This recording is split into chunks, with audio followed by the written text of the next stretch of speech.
Sometimes orthodontic practices feel busier than ever, yet the results don't match the effort. You work hard, your team works hard, but somehow the day still feels chaotic, rushed, or inefficient. And the surprising truth is, it's often not the orthodontics that create the struggle.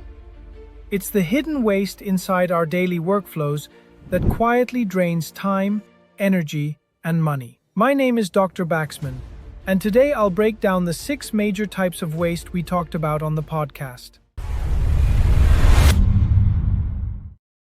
Wastes that exist in almost every orthodontic practice, but rarely get the attention they deserve. Let's start with a big one: data waste. In orthodontics, we collect huge amounts of information: X-rays, measurements, questionnaires, photos, and digital scans. But do we truly use all of it? Many clinics gather far more diagnostic data than they actually apply to treatment decisions. In the podcast, I mentioned how some analyses contain 30 to 40 values.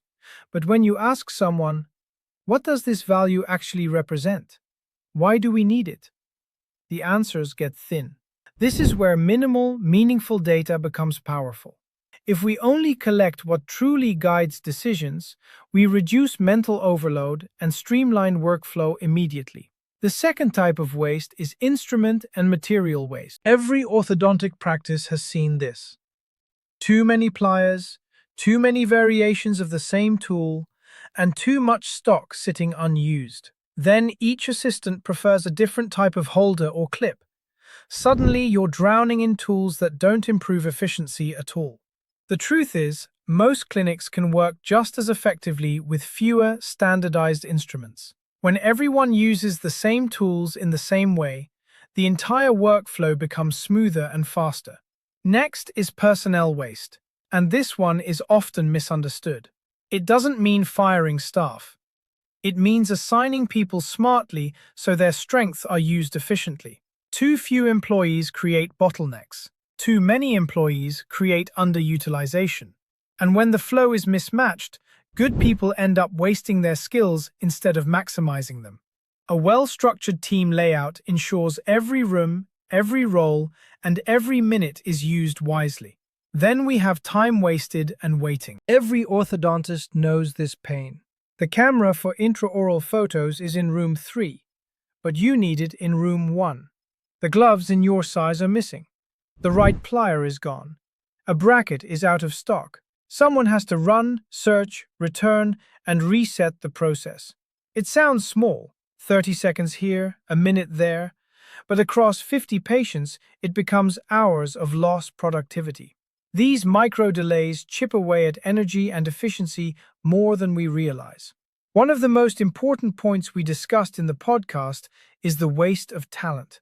This is the waste that hurts the most, because it involves people. Many staff members have hidden strengths they never get to use simply because nobody noticed them. And employees often believe that working harder equals better performance. But the real talent often lies in what they can do naturally, smoothly, almost effortlessly. When we identify and nurture this, the entire practice becomes more efficient and much happier.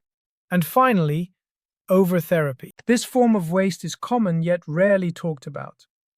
Overtreatment happens when we perform more therapy than the case actually requires. The final result doesn't improve, but the cost, effort, time, and material usage increase significantly. It wastes clinical expertise, increases patient expenses, and stretches the schedule unnecessarily. Good orthodontics is not about doing more.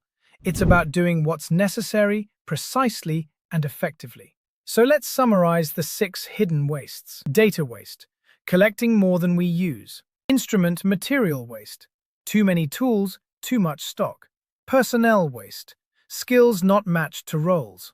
Time waste, waiting. Constant searching, delays, missing items. Talent waste, strengths that go unused. Overtherapy, more treatment than necessary without improved outcomes. When you start recognizing these wastes, your entire perspective changes. You begin seeing solutions everywhere, in your clinic, in your systems, and even outside orthodontics. Lean orthodontics isn't just about being efficient. It's about creating a practice where the work feels lighter, smoother, and more meaningful. If you found today's video helpful, don't forget to like, share, and subscribe. And if you want more videos based on real podcast insights and practical orthodontic strategies, let me know in the comments. See you in the next one.